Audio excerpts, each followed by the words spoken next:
Water security. Water అనేది చాలా essential. ఇంతవరకు మనం చూసాం, దేశాల మధ్య యుద్ధాలు జరిగాయి, రాష్ట్రాల మధ్య విభేదాలు వచ్చాయి, జిల్లాల మధ్య కూడా గొడవలు వచ్చాయి. అదే మరిగా ఫైనల్గా మనం చూస్తే కాలువలో ఉండే రైతాంగం కూడా గొడవపడే పరిస్థితి వస్తుంది. ఇంకొక పక్క ఎక్కడైతే ఇండస్ట్రీ రావాలన్నా, తాగేదానికి సురక్షితమైన వాటర్ ఇవ్వాలన్నా మనం వాటర్ మీద శ్రద్ధ పెట్టాల్సిన అవసరం ఉంది.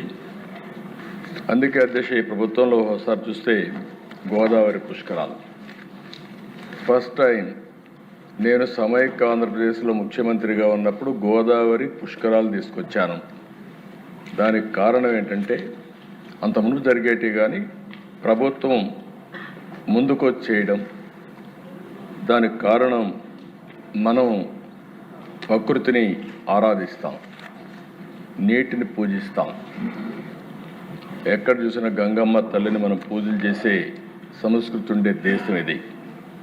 అందుకే నేను ఆ రోజు దేశం ఒకసారి అదృష్టం కూడా 2 పుష్కరాలు కండక్ట్ చేశాను. మళ్ళీ నెక్స్ట్ ఇయర్కి గోదావరి పుష్కరాలు కండక్ట్ చేసే పరిస్థితి వస్తున్న 3వ